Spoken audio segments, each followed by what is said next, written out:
Network Manager comes installed and running by default on newer distros.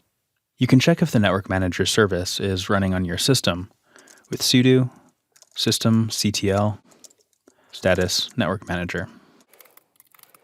I can see that it's running on my system. If it's not running for you, you can start it with sudo systemctl start network manager. And if Network Manager is not installed, you can install it with your distro's software manager. For example, I'd type sudo yum install network manager. Or on a Debian distro, apt-get install network-manager. In order for Network Manager to make changes to a connection, the connection needs to be marked as managed. Depending on your distro and version, your connections may or may not be managed already.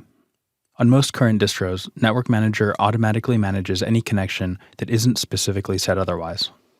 Let's take a quick look here on CentOS and then over on Ubuntu.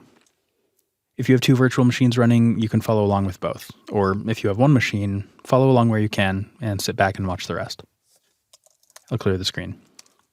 We can check to see if our interfaces are managed with nmcli space device. Don't worry about this command right now. I'll show you what it is in a few minutes. What we're looking for here is an indication of whether the devices are managed, or rather if they're unmanaged.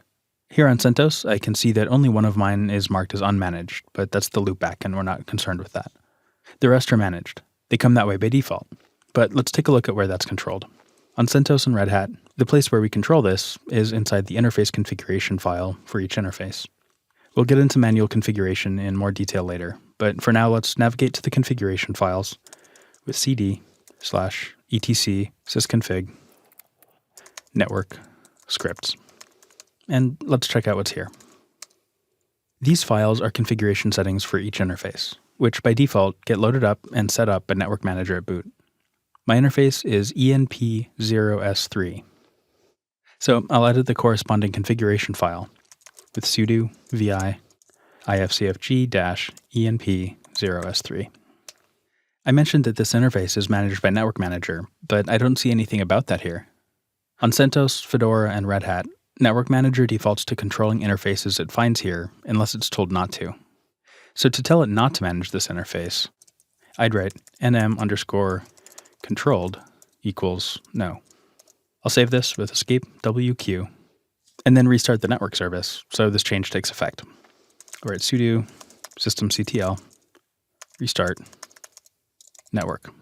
And now if I take a look with nmcli device, I can see that my Ethernet device is now unmanaged. But let's change that back so we can work with this device in Network Manager. Again, I'll write sudo vi ifcfg-enp0s3. And I could remove this line or switch it to nmcontrolled equals yes. I want to put my settings back to how they were though, so I'll delete this line. And again, save with escape :wq. Then I'll restart the network service again with sudo systemctl restart network and verify that my interface is managed again with nmcli device.